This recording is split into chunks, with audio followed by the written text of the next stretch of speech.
Health ഇൻഷുറൻസിൻ്റെ ഇമ്പോർട്ടൻസിനെ കുറിച്ചാണ് പറയാൻ പോകുന്നത്. ഇന്ന് മലയാളികൾ പ്രത്യേകിച്ച് ഹെൽത്ത് ഇൻഷുറൻസിൻ്റെ ഇമ്പോർട്ടൻസിനെ കുറിച്ച് വളരെയധികം ബോധവാന്മാരാണ്.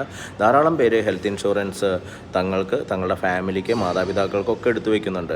നമുക്ക് എന്തൊക്കെ ഉണ്ടായിട്ടും നമുക്ക് നല്ലൊരു ഹെൽത്തി ആയിട്ടുള്ളൊരു ബോഡി ഇല്ലെങ്കിൽ അതുകൊണ്ട് എന്ത് കാര്യം? നമ്മൾക്ക് പ്രായമാകുമ്പോൾ മിക്ക പണക്കാരുടെയും റിഗ്രറ്റാണ് ഞങ്ങൾക്ക് ഒരു 10 വർഷം മുന്നേ കിട്ടിയിരുന്നെങ്കിലോ അല്ലെങ്കിൽ 10 വർഷം കഴിഞ്ഞ് കിട്ടിയിരുന്നെങ്കിലോ എന്നുള്ളത്. അതുപോലെ തന്നെയാണ് ഏറ്റവും നല്ല ട്രീറ്റ്മെൻറ്റ് നമുക്ക് കിട്ടുക എന്നുള്ളത്. അത് നമ്മുടെ സമ്പത്തിനെ തകർക്കാനും പാടില്ല.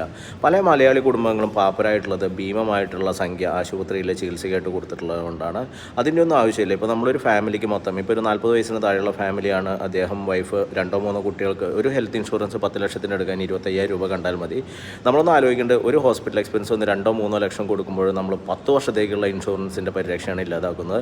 അതുപോലെ തന്നെ മാതാപിതാക്കൾക്കും വളരെ കുറഞ്ഞ പ്രീമിയത്തിൽ തന്നെ നല്ല ഹെൽത്ത് ഇൻഷുറൻസ് എടുത്ത് വയ്ക്കാം. ഒരു 60 വയസ്സിനൊക്കെ താഴെയുള്ള ഫാമിലിക്കാണെങ്കിൽ മൊത്തം ഹെൽത്ത് ഇൻഷുറൻസ് നമുക്ക് ഒരു 50,000 രൂപയിലൊക്കെ കവറായിട്ട് കിട്ടും. തീർച്ചയായും